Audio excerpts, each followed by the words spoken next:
नमस्कार an option पर एक बार फिर आप सबका स्वागत है। आज हम एक्सरसाइज 9.3 का क्वेश्चन नंबर 7 सॉल्व करेंगे। Question 7, if each edge of a cube is double, अगर क्यूब की हम एज को डबल कर दे। पहला question, how many times will its surface area increase, इसका सरफेस एरिया कितना गुना अधिक हो जाएगा। दूसरा, how many times will its volume increase, इसका वॉल्यूम कितने गुना इंक्रीज हो जाएगा, ये हमें फाइंड करना है। तो सबसे पहले इसमें हम फर्स्ट वाला सॉल्व करेंगे। एक क्यूब है, हमने एक क्यूब बनाया, ये हमने एक क्यूब बना दिया। इसका जो एज है ये अभी ए है, ठीक। हमने क्या किया, इसके एज को डबल कर दिया। तो अब थोड़ा बड़ा क्यूब बनेगा क्योंकि हम एज को डबल कर रहे हैं। ये हमने क्या किया, इसको डबल कर दिया।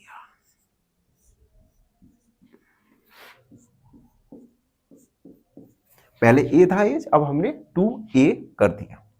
अब इन्होंने बोला है कि इसका वॉल्यूम, इसका सरफेस एरिया कितना इंक्रीज हो जाएगा। तो हम लिखेंगे लेट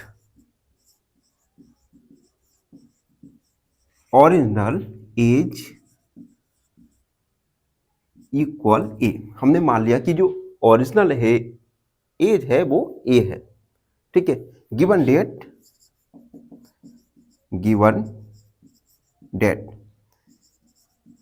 एज इज डबल। जब हमने एज को डबल कर दिया तो न्यू एज हमारा क्या होगा, न्यू एज हो जाएगा हमारा 2a। तो हम सबसे पहले ओरिजिनल एज के लिए वॉल्यूम सरफेस एरिया फाइंड करेंगे। तो हम लिखेंगे surface area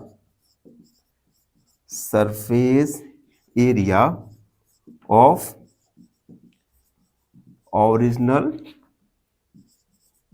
as equal, surface area का फॉर्मूला होता है, ये होता है surface area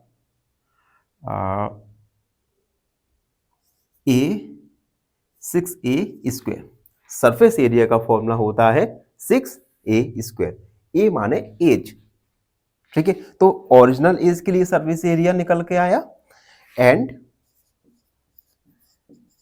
surface area of new edge equal 6। अब हमने सरफेस एरिया को डबल कर दिया था तो 2a का स्क्वायर, यानी 6 मल्टीप्लाई 4a स्क्वायर। हम 4 को बाहर ले लेंगे, 6a स्क्वायर 4 मल्टीप्लाई। अब आप देख सकते हैं 6a हमारा ओरिजिनल सरफेस एरिया था, तो 4 मल्टीप्लाई ओरिजिनल सरफेस एरिया। अब आप देख सकते हैं जो हमारा सरफेस एरिया है वो क्या हुआ, 4 टाइम्स हो गया अगर हम एज को डबल कर दें। तो हम लिखेंगे the surface area will increase 4 times of original surface area, यानी जो new surface area original surface area के 4 गुना बढ़ गया अगर हम एज को डबल करते हैं। तो ये था फर्स्ट वाला। अब हम इसी में सेकेंड वाला क्वेश्चन पूछा गया है, तो सेकेंड वाले को भी सॉल्व करते हैं। जब तक आप हमारे चैनल पर नए हैं तो चैनल को लाइक, शेयर और सब्सक्राइब जरूर कर दीजिएगा। देखिए सेकेंड वाला, एक क्यूब है हमारे पास, क्यूब का ओरिजिनल एज है हमारा ए। हमने क्या किया, इस एज को डबल कर दिया, डबल यानी कि 2a हमने कर दिया। तो क्वेश्चन में पूछा है कि इसका जो वॉल्यूम है कितना इंक्रीज हो जाएगा। तो हम लिखेंगे let original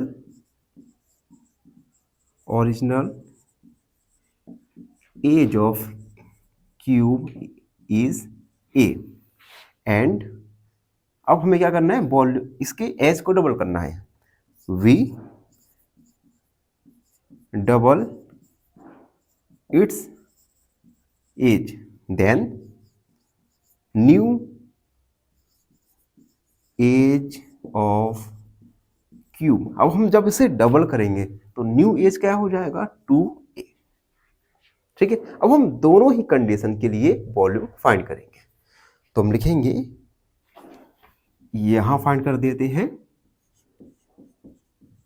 volume of original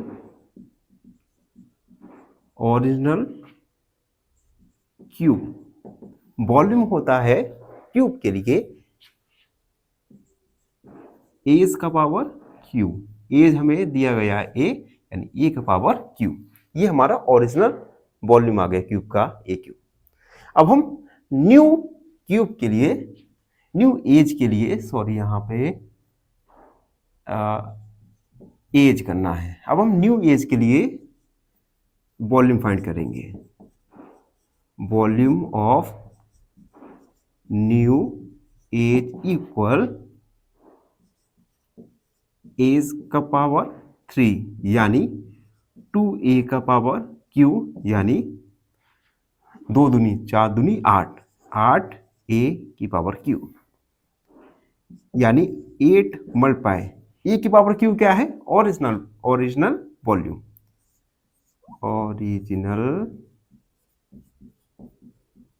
volume, यानी हमारा वॉल्यूम 8 टाइम्स इंक्रीज हो गया अगर हम एज को डबल करते हैं। तो हम लिखेंगे hence new volume increase 8 times of original volume, यानी हमारा जो नया वॉल्यूम है ये ओरिजिनल वैल्यू का 8 टाइम्स इंक्रीज हो जाएगा। तो ये था क्वेश्चन नंबर 7। आई होप आप सबको अच्छे से समझ आ गया होगा। फिर भी कोई डाउट है, कोई क्वेरी है तो उसे कमेंट में लिख दो, हमसे जुड़ो। प्लीज एन ऑप्शन को सब्सक्राइब करना ना भूलें। धन्यवाद, हमेशा प्रसन्न रहे। फाइनली एक क्वेश्चन पूछूंगा आपसे। क्वेश्चन है, the area of a square is 100 metre square, it's side is option A 5 metre, option B 8 metre या ऑप्शन सी 10 मीटर। इस क्वेश्चन का आंसर कमेंट सेक्शन में जरूर लिखिए। बने रहिए हमारे साथ एन ऑप्शन में। धन्यवाद।